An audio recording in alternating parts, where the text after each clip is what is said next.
The polar vortex of 2013, the year without a summer in 1816, and even ice ages that lasted millions of years seem extreme.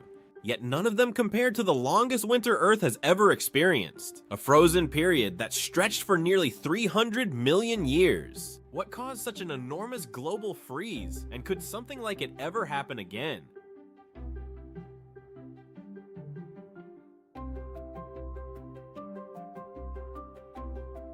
The earliest evidence of life on Earth dates back about 3.5 billion years. These first organisms were simple, single-celled microbes living in the oceans. At first glance, they appeared insignificant, tiny, microscopic forms drifting in ancient seas. But these humble organisms were about to transform the entire planet. By the time their influence fully unfolded, Earth would look completely different from the world they originally evolved in.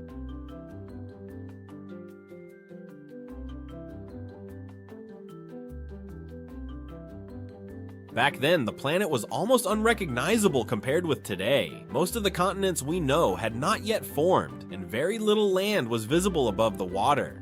Sea levels were so high that scientists believe solid land first rose above the oceans around 3.7 billion years ago, only about 200 million years before life appeared. Seawater covered nearly the entire surface of the planet. Early Earth was essentially a real-life water world. If you picture bright blue oceans and clear skies, that image would be far from reality. The atmosphere contained almost no oxygen, meaning survival would be impossible.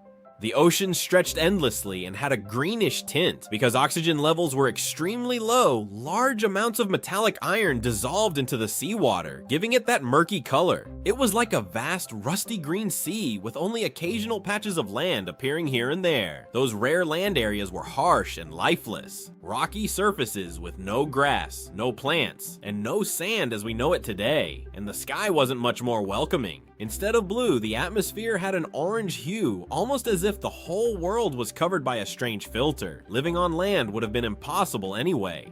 Without a protective ozone layer, intense ultraviolet radiation from the sun would have scorched anything exposed to it.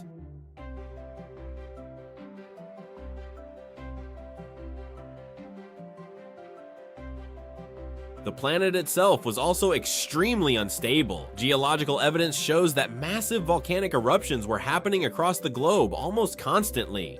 Earth was still relatively young, and its interior was far hotter than it is now. Huge eruptions, or similar to the scale of Pompeii, likely occurred every week. Not surprisingly, complex life had not yet appeared. The atmosphere was packed with gases like methane and carbon dioxide. Methane reached levels 10,000 times higher than today.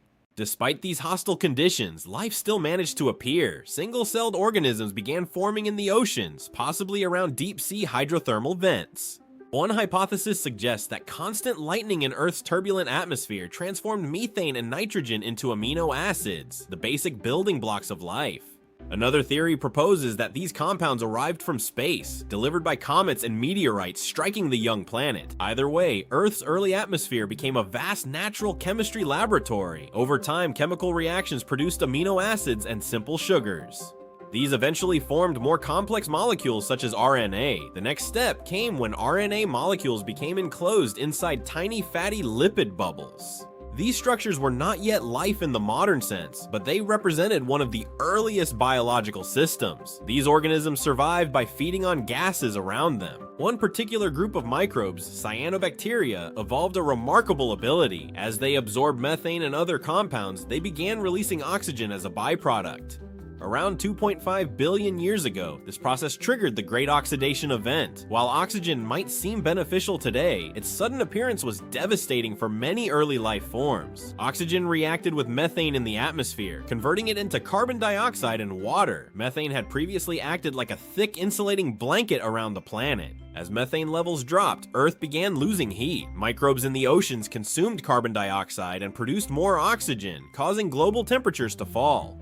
At the same time, another major event was unfolding. The supercontinent Kenorland began breaking apart around 2.6 to 2.5 billion years ago. This breakup changed how oceans and land interacted. Increased evaporation and rainfall accelerate chemical weathering, removing carbon dioxide from the atmosphere. As carbon dioxide levels rapidly declined, Earth crossed a critical threshold. Over roughly 100 million years, the planet entered the Huronian Ice Age. Polar ice sheets began forming and gradually expanded toward the equator. Geological evidence suggests that at times, ice may have reached the equator itself.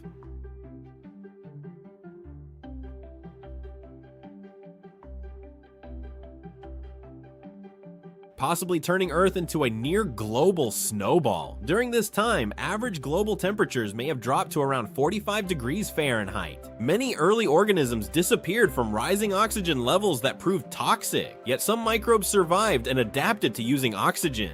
This survival created a population bottleneck. After such an event, the few surviving organisms become the founders of future populations. This shift allowed oxygen-using organisms to spread. Because oxygen enables cells to produce more energy, life could grow larger and more complex. Over immense periods of time, this eventually led to multicellular organisms and the enormous diversity of life on Earth today. Oxygen also allowed the formation of the ozone layer, which shields the planet from harmful ultraviolet radiation. Without it, life would have remained in the oceans. For roughly 300 million years, Earth remained locked in cycles of glacial advance and retreat. Cyanobacteria activity played a role in these cycles. When conditions warmed, they produced more oxygen, removing methane and cooling the planet again. Eventually, the system shifted. Aerobic organisms began producing more carbon dioxide, strengthening the greenhouse effect and gradually warming the planet. Over time, the massive ice sheets finally melted. The end of this frozen era would have been chaotic. Sea levels rose, coastlines changed, and powerful storms swept across the planet. Afterward, Earth entered a long, warm phase, lasting nearly 1 billion years. Another major ice age would not appear until the Cryogenian period. The Huronian glaciations lasted around 300 million years, making them the longest ice age in Earth's history. These events shaped the planet. They helped develop plate tectonics and strengthened the hydrological cycle that moves water today. Today, Earth's climate system is stabilized by complex ecosystems. Plants absorb carbon dioxide and release oxygen, while animals do the reverse. However, humans are now rapidly increasing greenhouse gases. Large changes in atmospheric chemistry can still reshape the planet. Unlike ancient microbes, humans cannot easily adapt to major changes. That makes maintaining Earth's delicate balance more important than ever. The history of our planet shows just how powerful atmospheric changes can be, capable of freezing the world or transforming life itself. Our journey through Earth's deepest freeze reminds us how delicate our home truly is. Thank you for joining me on this exploration of our past. If you enjoyed this briefing, please subscribe, hit that hype button, and share your thoughts in the comments below. I want to hear from you. Until next time, keep looking deeper into the history of our incredible planet. See you in the next report. Good night.